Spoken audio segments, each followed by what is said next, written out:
Yeah, me. No.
All right, what's going on, fellas? How y'all doing?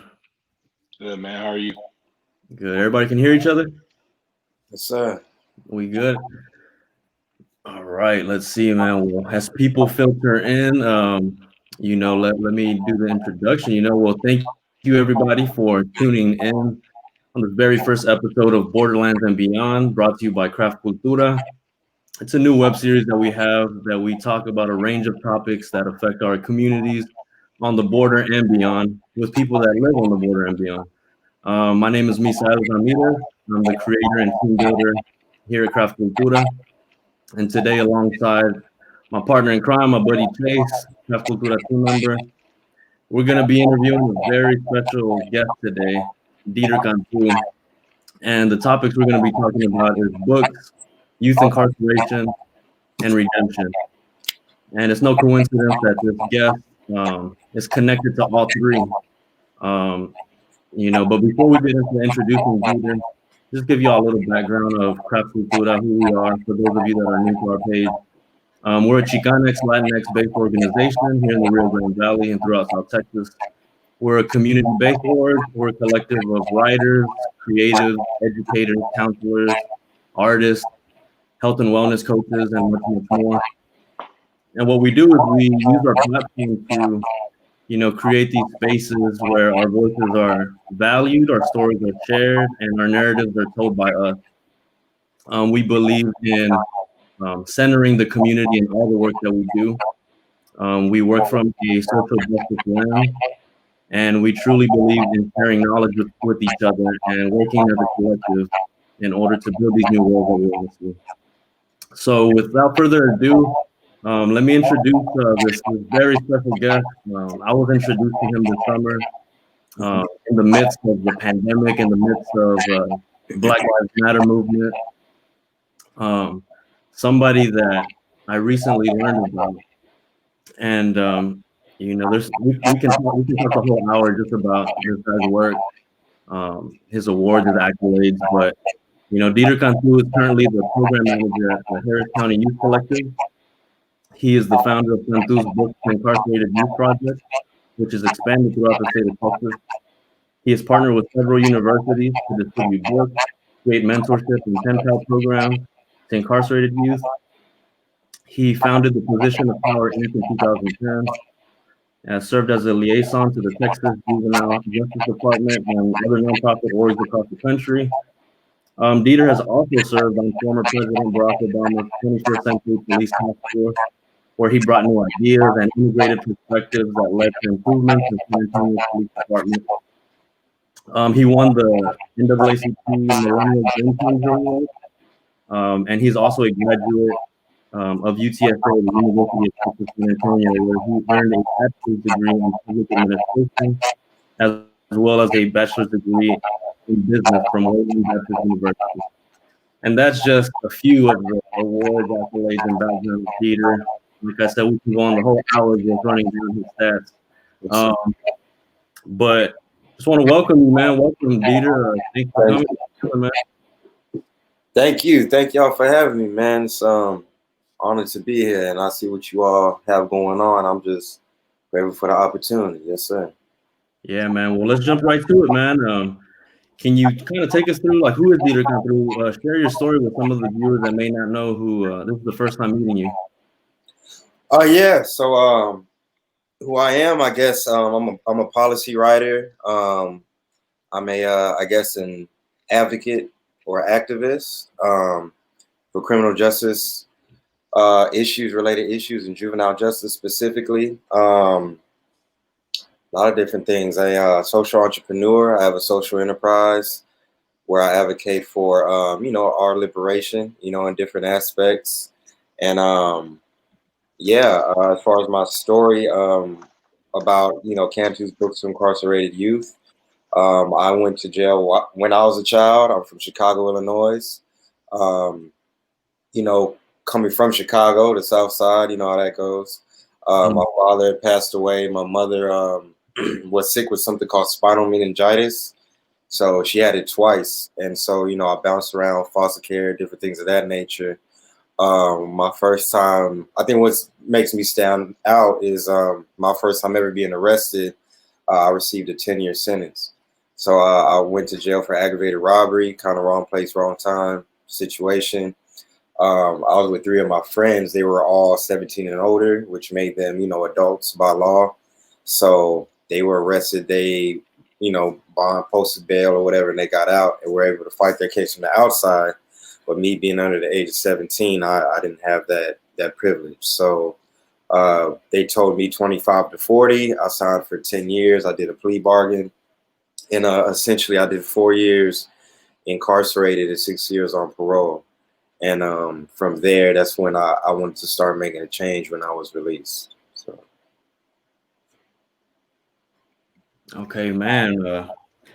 That's I think a lot of people know who you are now, and that success, the end of it. But can you take us through that journey, man? At 15, man, when you hear those words, 40 years or 10 years, who was Dieter at 15 or before that? I think I wasn't a bad kid, I wasn't like a horrible kid. I made good grades and all that. I came from, I guess, a broken home, gang environment, things of that nature for sure. But I guess my journey was more so I always knew I had influence or a voice. I just never led. You know what I mean? I just never really led. And then when I went to jail, so you know, I had a moment. So when I went to my orientation, so when I got sentenced, they sent me to orientation. And from there is like you take your assessments, whatnot, and then that's where they determine what other facilities you're going to spend the rest of your time in, right? So I went to orientation, and when I went to my first facility, which was by like Oklahoma area, it was in a place called Vernon, Texas. Had a caseworker who would, you know, she was pretty hands-on. She would, you know, help me with my case, give me phone calls, things of that nature. And when she went through my file, she saw a lot of things that were like, you know, Grand Theft Auto, just a whole bunch of different charges in my file. And when I told her, you know, none of my name is on any of this paperwork, like this isn't me, like on any of these charges. She said, okay, well, let me clear this up for you. I got you.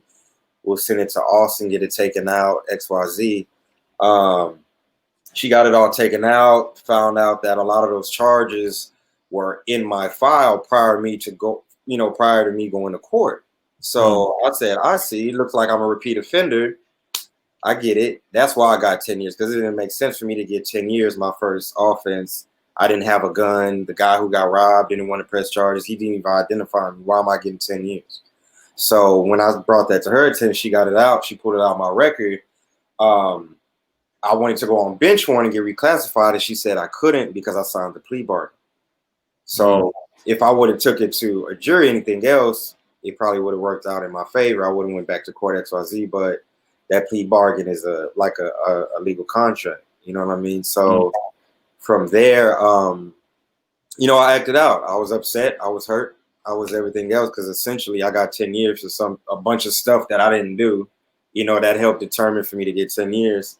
And so after I received that news, I had an assault on staff on a correction officer. So, you know, there's a guy, he was pretty racist. He would say racist things, and he just said the wrong thing to the right person at the right time. And, you know, I assaulted him pretty badly. So they put me in isolation for about 4 months in solitary confinement for about 4 or 5 months. And it was at that point when I told myself I wanted to do something different, because, you know, when you're on 23-hour lockdown, it's pretty hard not to break mentally, you know what I mean? So, you know, you're like in your boxers 23 hours, they drop the temperature, they throw your food all in the ground, you get cold showers, and you find God quick. You know, anybody tells you otherwise is probably not telling the truth. You know what I mean? So you find God quick. I found myself more than anything. And then when I got released out of that solitary confinement, it's called BMP, Behavior Management Program. They sent me to another facility because, you know, I was gang related. I was a bunch of different things. And then I had that assault on staff. So they sent me somewhere else. And so when I got to that facility is when I decided to make a change, you know, and starting in jail, you know what I mean? Not just like when I get out, this is what I'm going to do. Is more so, what can I do now with the people around me, you know, so that we can transition out and having a real plan. You know? So that was pretty much my journey as to what happened, why it happened, and, you know, what I wanted to do with that story. So. Yeah, man, that's a lot to navigate for a 15-year-old, especially. The system's hard enough already. You know, you're talking about isolation, man, and learning while in jail. You know, we have brothers like Brother Malcolm X, who refers to it in his autobiography as a home education, a prison study. Huey P. Newton from the Black Panthers, talking about that isolation and figuring out a way to find the strength within, to tap into, man, that nothing can break you. And you have a quote that talks about you're not a product of your environment, you're a product of your thoughts. Right. Talk about a little bit about that, expand on that, and how books now played a role in transforming your own life and now transforming the lives of others. Right. I mean, I just would pay attention to like little things that I kind of spoke into fruition, you know what I mean? Or I would just kind of like I would always write, like no matter like anybody I was incarcerated with would tell you like I would write my goals, ideas down over and over and over, and I would speak them out loud, without like a doubt or contradiction. You know what I mean? So that's really where I got the concept of, I'm a product of my thoughts, not my environment. And it was also like a spin off, like something a correctional officer said to me one time that was kind of nasty. You know what I mean? And I just remember being like, I used to have like correction officers bring me like hamburgers and stuff from the free. I used to have them like give me extra phone calls and stuff. And I would really tell myself like, this is what's going to happen. Like, I know I can't make my environment exactly how it is because I'm not free. I can't make it how it is out there, but I can make it more comfortable because I have to be here. You know what I mean? So I think that's when I really tapped into like the idea of speaking things into existence and just actually watching it manifest on a lower scale. So like statistically, I'm double minority, right? And I'm Latino and I'm Black, and I'm a first degree felon. I'm a high school dropout. I'm a this, I'm a that. But it doesn't mean anything because I'm not a product of my environment. You know what I'm saying? I'm a product of whatever I believe I want to be mentally, and if you really, carry yourself in a certain way and think that before you even arrive to your destination, you'll be there. You might not know how to get there. You might not know the direct path, but ultimately, if you have a vision in your mind or an image of what you look like 5 years from now or a year from now, whatever, God or the higher power rather will find a way to take you there. You know what I mean? So. Yeah, man, I really feel that too, because I wanted to ask you, I know in one of your interviews you said that a lot of different mentors would come in and they would just leave. Carry They yourself in they a certain wouldn't way they and wouldn't really that leave before their you even arrive. footprint like you would expect them to do. How are you and your organization, can you elaborate a little bit on how you trying to leave a footprint for there we could have more redemption stories versus more kids recycling back into detention center by being someone that they can actually look at and be like, okay, I can do that too. No, yeah, for sure. I mean, it's really just about being transparent and genuine to me. We had something called Epiphany when I was in jail where, they would have like the church folks come out and, sing a song, give you some food, things like that. And then you don't hear from them ever again, and that's where I wanted to have something different where, I will visit you, or I'll visit the youth, tell my story, drop the books off, or relate to them, read with them. But then I create, a pen pal system saying, what do you need when I leave? You can still communicate with us. We're still going to be here to aid and assist you in whatever you need and help you formulate a plan, because books are nothing but the tools to help you create a plan. You know what I mean? And so once we're released, wherever you're at, we're going to connect you with that same mentor or a mentor, and they'll connect you with record expungement services. They'll connect you with reentry services, how to get a job, how to, do an interview, things of that nature. Just because I didn't have anybody to help me navigate those spaces, and for me going to like college to college to college to college, changing majors and all that, just to figure out like, oh, now this is my projected graduation date. Now this is how I pay off student loans. This is how I XYZ. I just feel like it was just a void that needed to be filled. A lot of times we talk about the school to prison pipeline, which is ideal. Like we do need to catch kids before they go to jail. But on the opposite end of the spectrum, there are kids in jail that are on their way out. How do we catch them? Because if not, they're just going to keep going back a lot of times. So how do we catch them while they're incarcerated and help them with a plan so once they're released, they're on track, a track. You know what I mean? So that was just my whole, a lot of things is just tokenism. It's just, let me get the black kid, the brown kid, hear your sad story, take a picture with you, and I go back home. And I just didn't like that feeling because I was that child at one point in time. Yeah, man. Well, like I said, we really appreciate that, man, that what you're doing for them, trying to break that cycle. We don't need them to go back in once they're out. So that's amazing, man. Any of those books that you give to those kids resonate with getting them the understanding? Because I'm pretty sure some of those things that they're reading, they've never been told that before. Like Yeah. in our black community, we idolize sports more than we idolize academics. And at what point did a book open your ideas to knowing that you were going to be the Dieter Cantu that you are right now?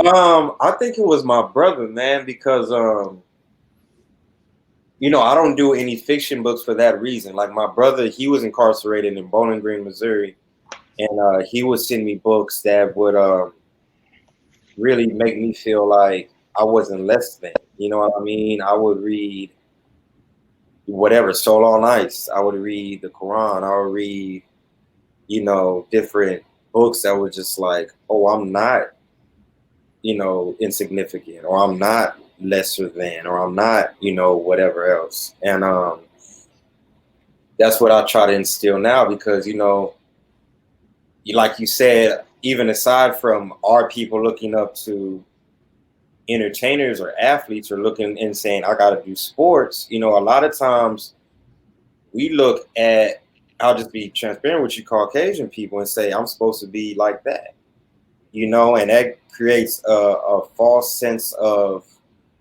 how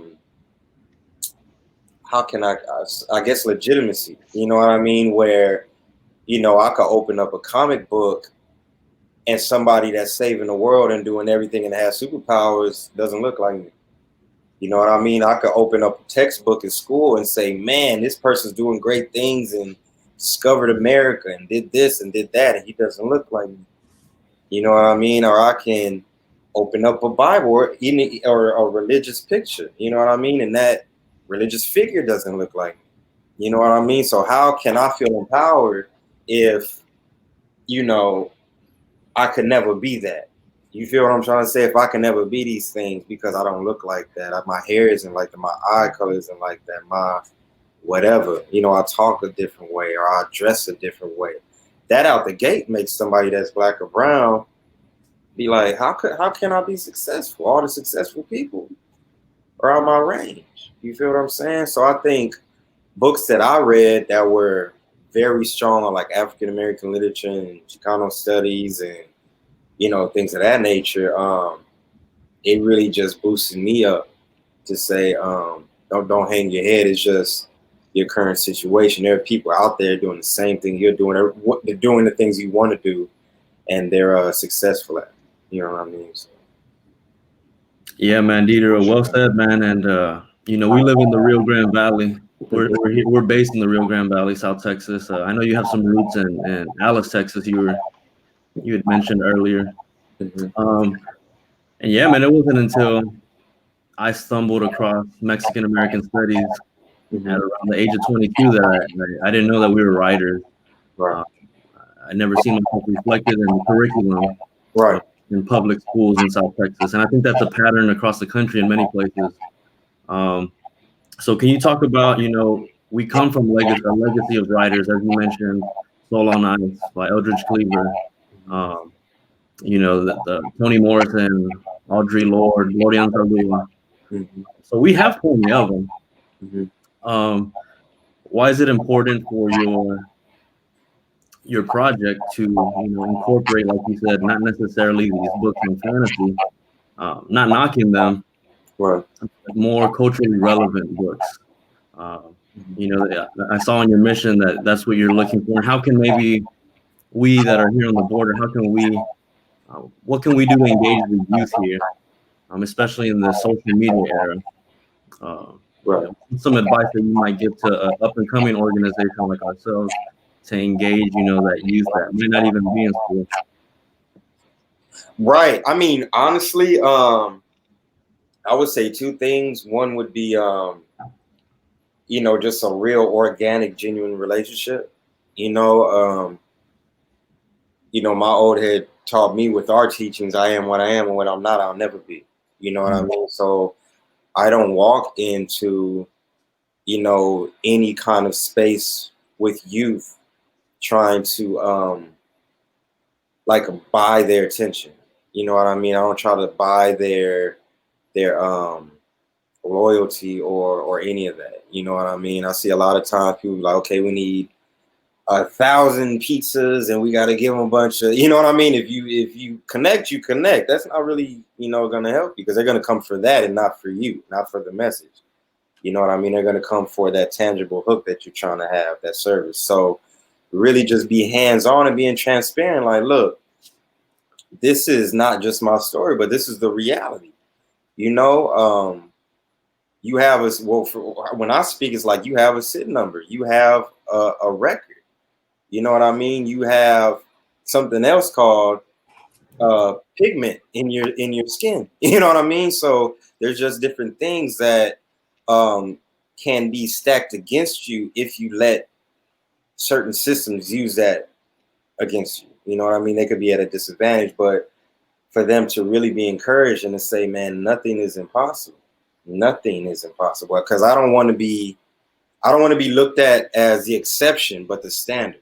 You feel what I'm saying? I'm not the one kid who, like, I didn't have a mentor to just be in. I didn't have I really figured it out because I needed to, because I still had those responsibilities. You know what I mean? So if you come in through a certain space with these kids and you're being fake or phony, if you're trying to tell them what you think they want to hear, the kids know it. Trust me, they know it. You know what I mean? Thanks, yeah. So they hear that, you be like, I was in the gang and I was arrested one day. Like, yeah, cool. I'm talking about now I'm in the gang. You know what I mean? Me right now, my dad's locked up. So it's like, what can you do for me now?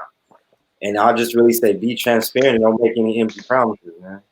That's what I give to anybody who's starting up an organization or just trying to tap into the youth in this, kind of microwave society, social media society where everything's quick, everything's now, everything's fast. You got to read something, man, life don't work like that. Like that social media thing ain't even real, And so aside from that, I would also say accessibility, meet people where they're at. I think a lot of times we want the best for others, but we don't make it easy for people to help themselves. We say you need to do better, but we're not showing them how to do better. You know what I mean? We're just saying, this is what I did. Well, you can't tell him to stop selling dope if you don't have an alternative for him to make money. You can't tell him, this person over here, to stop doing whatever that they're used to because it works for them. Now, if something works for you, show them how. You get what I'm saying? They need that accessibility and resources so they can be met where they're at, and I think that's where a lot of folks, speaking at the county, because I work with juvenile probation and the district attorney and all these, different agencies, where they say, we got it for the kids and we this and that, it's available. But I'm like, how are they going to get there? You know what I mean? How? And then there's a wait list. Then they don't have money for the bus. Then they have all this other stuff. Why aren't you meeting them where they're at? Why aren't you making it where it's open for the public if you really want them to have it that way? You know what I mean? So I would really just say accessibility and abundance in resources. So. Yeah, that's great advice, man. Especially here, again, there's a lot of little towns spread out throughout South Texas that don't have access. And that's what we're attempting to do, man, through Craft Cultura. I'm a product of the Mexican American Studies program here, and first thing I noticed when I entered was that our director was a white woman, right, and in a region that's over 90% Mexican American. Right. And I started to see the pattern. Our professors were Anglo. Not to say that they can't teach it, but there's a disconnection when a lot of my classmates would migrate north in the summer to, work in the field. Culturally, there's a connection. And the more I travel to conferences, I start to see there's a lot of Anglos that know that this major exists and are getting hired to teach us about us. Yeah. So, yeah, like you said, man, kids could tell right away. You might not have the language to articulate it, but using this platform right now, it's a lot of, strategies to not only, like you said, identify the problems, but come up with solutions as well to engage in this dialogue, on the border, so Chase, you want to ask Yeah, one to D? man. Yeah, so like how we at Craft, we're establishing a team. Mhm. We're trying to build something that's going to be reach way further than something that we think for ourselves. How important is team to you and having your circle that's going to impel your vision to reach what the point that you're trying to get across? How important is your team to your vision? Man, that's a good question. I mean, as far as team, I think because I started like it was based off my story, like a lot of my work are just like things I've experienced. I had to learn that my team needed to consist of people with the same passion and interests and not me trying to put people on. I think a lot of time I spent my wheels trying to bring my friends along. I spun my wheels trying to bring people from my community on based off, you've been through what I've been through and, let's all do this together. But they weren't interested in it. They just weren't. Even though I would think that you would be or would want to be, but down the line, I eventually started creating teams of people who were passionate about what I was passionate about. And there wasn't a friendship aspect, but more so, okay, this is business. And we became friends instead of being friends and let's do business. It got kind of, it didn't get messy. I won't say it got messy. It was just more so, I spent a lot more time than I should have, you know what I mean, trying to get certain things off the ground. And so when we're thinking, being in 5 different states, when we're talking about, a literacy program over here and urban agriculture and a garden over here and a program over here I can't make my friends be passionate about that. And I can't fault them. Before I would be like frustrated, like, how can you not care about this? Like, you know what I mean? Like, Exactly. what this feels like, but a lot of times, and I can't blame them for that either, because a lot of times I had to leave friends behind, and then 2, 3, 4 years later, they will come back and say, "I want to help. I get it now. I see." Before I Hmm. didn't know. I just know that you had an idea how I was supposed to know that it was going to work. You know what Hmm. I mean? So, team is very important, but it has to be a very thin line that you walk and that you navigate. You know what I mean? Because man, I fell out with a lot of people based off just trying to help everybody, and Oh, setting the stage for people and speaking engagements. I remember a friend I had. I probably invited 150 people out to a speech. With like it was a prosecutor. It was like fake important folks or whatever, and hmm. my man that I was locked up with, I put him, in position to be on the panel. He showed up late and didn't practice and all this other stuff. And, ultimately I could have took that opportunity, but Hmm. for him to drop the ball, and this is a real story. Like we just reconnected probably 2 months ago and he was like, everything that you're doing now, I aspire to do. And you never left anybody behind. Every time I went, I was like, let's all go. Let's all do it.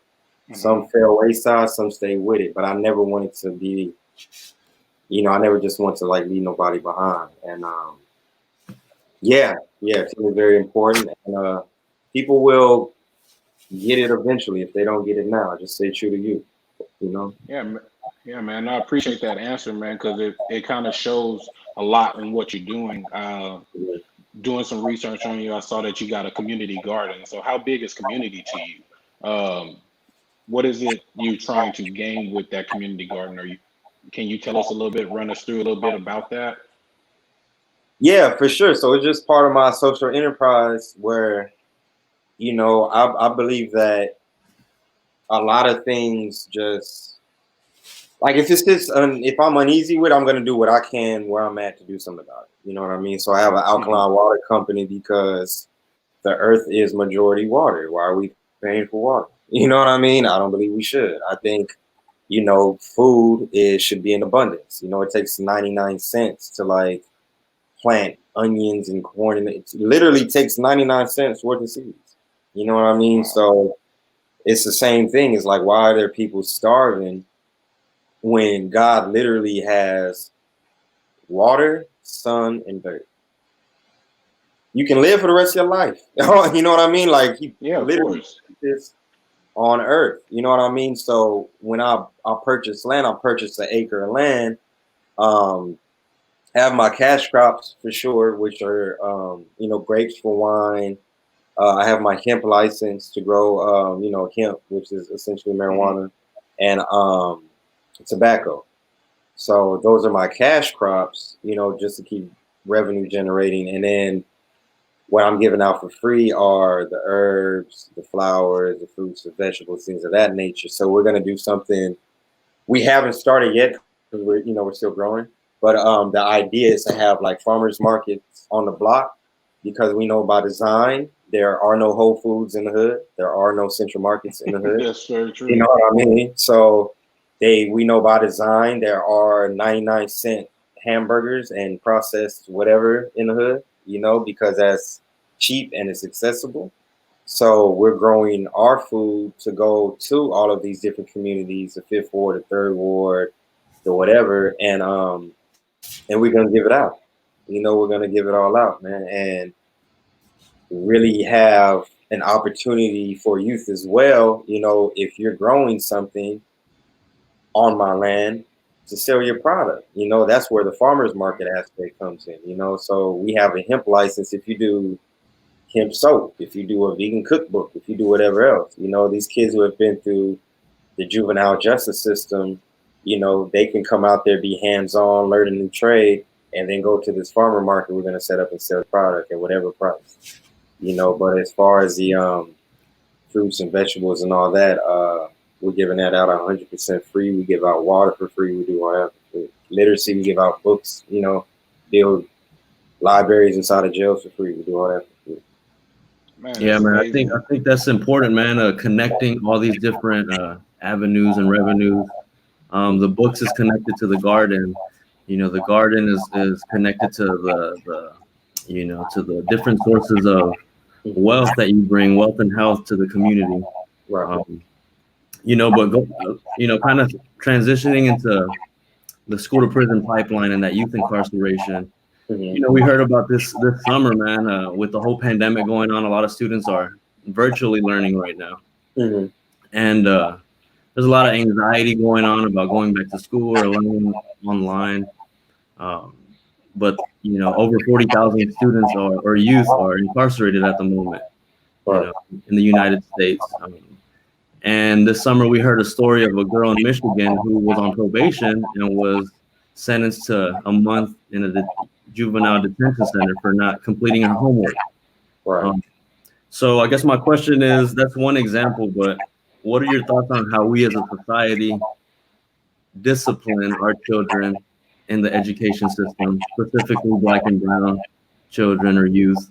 And what are some alternatives to suspension, man, or, you know, Mm-hmm. and some sort of like accountability at the same time, you know? So what are just some alternatives? Because it feels like we just funnel our kids to jails, man, straight from school. Yeah, I mean, right now, during this pandemic, we're working on something called Counselors Over Cops with TSU, Texas Southern University. So we've partnered with the Earl Carl Institute and their law school over there for that exact reason. You know, there's a lot going on with HISD, Houston Independent School District. And so right now we're doing testimonials, you know, where we're collecting these stories. We're going to take it to the session for sure, but we're doing a lot of things where, you know, I just don't believe, I mean, coming from Chicago, like I don't believe in, you know, just a cop walking up and down your hallway with a gun on his hip, and you're like supposed to pay attention and have good grades. You know what I mean? I don't. You know, we had metal detectors. We had a whole bunch of different stuff in Chicago. You know what I mean? So here we're working on a lot of things for the session, but again, I'm not with tokenism, and I'm not with poverty pimping. You know what I mean? So anything that we do, the youth have to be included. We don't think for youth and then say, now tell the child to tell their story and tell the child, like, say this for me, I'm gonna write it out for you. No, you're at the table with us creating this, and so far we have a lot of after school programs that we're coming up with, because we're blessed enough to have direct relations with funders and philanthropists. So we have a very big budget where a lot of kids after school, they don't have anywhere to go. They don't want to go back home. They don't have anything to eat back home. So we're starting a pilot program on the north side of Houston, saying, okay, well, how can we pay these teachers to stay after school for 2 hours and turn, this gymnasium into an after school program, or, space where you can help these kids with their homework. You can help them with, any extracurricular activities. We can have food and all that. And, really stop this punitive type of structure that a lot of these schools have, solely it's kind of based off, I don't know how to work with this child. He's disruptive, whatever it is. So I'm gonna call a cop. I don't know how to work with him. You know what I mean? Not understanding that child might have mental health needs. He might have something going on at home. He might just, there's a lot of different things, so, yeah, working on that, and then we're working on counselors, not cops. We're going to do a big phone banking thing where we're going to have a new handbook, a new policies and everything for these school districts. And every kid that has been through the system is going to call their board for their school district and demand it all throughout the day. This is what we demand. Parents and students. You know what I mean? And it's just a policy initiatives that they thought of. We're going to help as attorneys and, I guess professionals, but ultimately it's what the kids are saying, but we got to give these youth their power back. We really do. So, yeah, we're working on quite a few things right now for the upcoming session. Then we're going to testify in the Capitol in Austin. So pass a few bills. That's huge, man. That's huge. And being a program manager for the Harris County initiative, like, take me through that, man. Like, I know you probably understand more than your colleagues what the youth, what the kids in the detention center may be wanting or going through. How are you structuring your programs to kind of fit their agenda a little bit more and keeping them to, when they leave, they're not going to an adult facility? Because I've noticed that in juvenile detention centers, Black American Indians, they get sent to adult court a lot more times than their white counterparts. And how are you you're making these programs to fit the agenda to help them more than anyone else has done it? Yeah, most definitely. Well, we started so I was so my staff is like two white women, right? So they were like, we want to hire you on. My executive director and other program manager are white women. They were like, we want to hire you on because we're trying to build a board of youth who have lived experience, who have been through the system. And I was like, okay, so how do y'all want to do this? They're like, so we want to have a meeting every month where they just kind of come on. We give them like $100 a month. Then they speak to all these criminal court judges, XYZ, da da da. And I was like, I would feel like trash if somebody told me to come to a meeting once a month just to tell my story over and over. You know what I mean? So, yeah, from there, I really created a space. I took the bullet, I'm not going to lie, for them to be heard. You know what I mean? I had to take a bullet a lot of times, when there's a room full of 55-year-old white men, Republicans, who are just like, why am I listening to them? And why am I listening to you? So we started, they got about $100 a month, and then they started to get 20 hours per week. So now they get 20 hours per week at $18 an hour. And then they're going to be 40 hours a week. So we went from like a $1.5 to a $3 million budget. So that's in a matter of, I've been working there for 2 years, you know what I mean? But once you really have, youth and community behind you and funders, you control the narrative. You know what I mean? Because now you can't just be a judge saying, y'all do great work. Look at my data. Look at my statistics. We're doing what? No, you're not doing what you're supposed to do, because that child that you sent to jail, now he's in the room with you and he's saying otherwise. You can't just get something across your desk saying, you know, oh, aggravated robbery, send him to jail. No, now you have to actually read it, go in detail with this child's case, because we're going to hold you accountable. You know what I mean? So we created a lot of things for youth where free counseling and therapy. We get them free therapy. We have free YMCA memberships. We have, of course, they get employed now. We have, what else? We have a grocery expense for them. We partnered with the food bank. I partnered with Dress for Success and Career Gear, so they have free suits and things of that nature, and travel stipends. So like, you know, I'm not going to tell them like get on 5 buses to tell me your sad story and go back home. Like, no, we provide the Ubers, bus, cars, all that. You know what I mean? And it really took a lot of work. It took knocking on doors. It took, you know, me having a bunch of ideas and them saying, cool, well, show me it works. You know, so once I actually did that, and that quantitative and qualitative, you know, being able to measure the data, you know, it's working out. It's definitely working out. And we're giving youth and young adults real opportunities. And, you know, people see, like, when funders give you money for what you're doing, it makes all these other organizations be like, oh, we need to do what they're doing. When, you know, essentially, excuse my language, you really was a piece of shit. You know what I mean? But you don't want somebody to cut your money off, or you want somebody to give you more money. So, of course, you're going to replicate what the people who are getting the money are doing, which is cool. You know, if it's authentic or not, as long as it's getting done. You feel what I'm saying? So I think a lot of these organizations here in Houston are realizing that, either because they have their own motive or because they've been called out. And, you know, youth feel safe now to be like, you know, it's a bullshit. These organizations are bullshit, but I needed them, so I never spoke out. I don't need them no more. You know, so we're changing the climate for sure.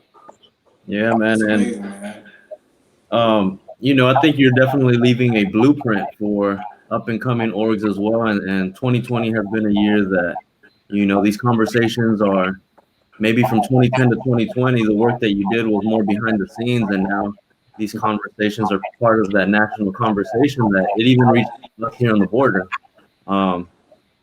And, you know, through our community organizing, we take a page from what they were doing in the 60s, you know, during the Black Power movement, Chicano movement, you know, Puerto Rican liberation movements, Native American movements.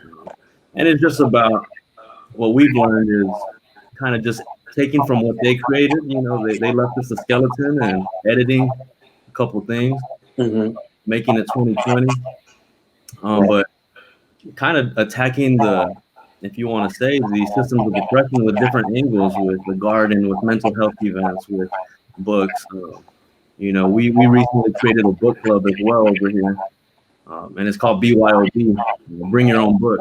And, you know, we trying to just create that culture of literacy here, reading for leisure, not necessarily just, you know, as an assignment. And discussing, man, and having a good time doing it, because I think a lot of times activism gets a bad rap. There's stigmas around it, and many times because the folks that have came into our communities, they've created these atmospheres of mistrust. Right. So how important is it for you, man, to involve the community in this process of community building? In everything, you know, those closest to the problem or closest to the solution. You know what's best for you. You might not know how to obtain it or, you know, have access to it, but for the most part, community members know what they need, you know. And I'm never the type to I could tell you what to look at, but I'm not about to tell you what to see. You know what I mean? I would never be that type of person. So, you know, it's something called it's like social impact, you know what I mean? And having different working groups where we can have a steering committee all day, but essentially it's who from the community is here. We're tired of the same experts. Anywhere you pop up in Houston, there's like a new task force, right? There's a new whatever coalition, and it's just like these are the same gatekeepers, the same people over and over and over. Where's the 18-year-old in this conversation? Where's the 15-year-old? Where's the person from the projects in here? Where are these people at? You know what I mean? Because you're making decisions that affect these people. How in the hell are they not part of the conversation of what's about to happen to them? That doesn't make sense to me. You know what I mean? So there's just a lot of skills and a lot of accessibility where it's like, I've learned I went from a lot of activism or a lot of activist jobs and organizer jobs to working for the county where I'm not screaming, let me in, not, hold them accountable anymore. Now I'm at the table. I'm saying, okay, how do we change how this table looks, the dynamic of it? You know what I'm saying? How do we keep the door open? It shouldn't be a door here anyways. It should be an open door policy. So the only reason why you wouldn't want somebody at the table with you is if you're doing something wrong or if you got something to hide. You ain't got nothing to hide, so let these people figure this out. You feel what I'm saying? So, and we just, as far as like the literacy, like we just can't let that. It's just a dying art. It's like theater. It's like drama. It's like plays. Like a real book. You know what I mean? We can't let that art die out because, a man who doesn't read doesn't have an advantage over a man who can't read. That's a quote. So we got to really be hands-on with youth and young adults, not just youth, to say, you might not like reading this. I wouldn't like reading Harry Potter or Huckleberry Finn or Tom Sawyer or whatever else neither. I don't blame you. But what you are interested in, they have books about that. They have things that will captivate you and take you to a whole nother space mentally where you'll fall in love with reading. And we just really got to press that issue, man. No, yeah, man. That's beautifully said. Definitely a different experience reading something than watching it on Netflix or watching a movie. Definitely internal work. So with that being said, man, what are some of the books that you've read in 2020, man, that you recommend? And then we'll hop into a couple questions that were asked during the discussion. Oh man, I've read a lot about. I've been reading a lot of books on gardening for sure, because it's something new, and I've been reading that. I've been reading The Discoverer, The Creators. What else? Of course, The Secret Teachings of All Ages.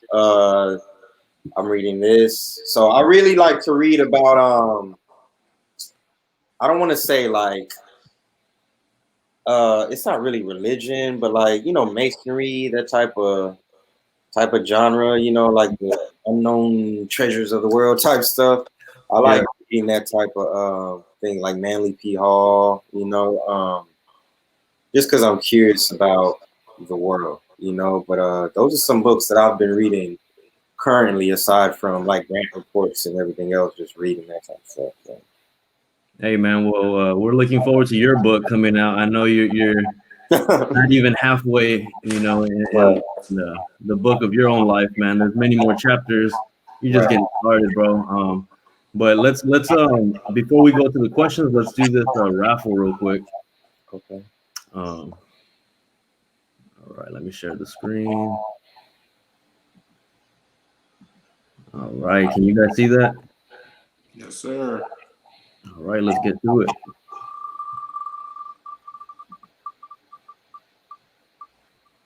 All right. Valeria Tong is the winner.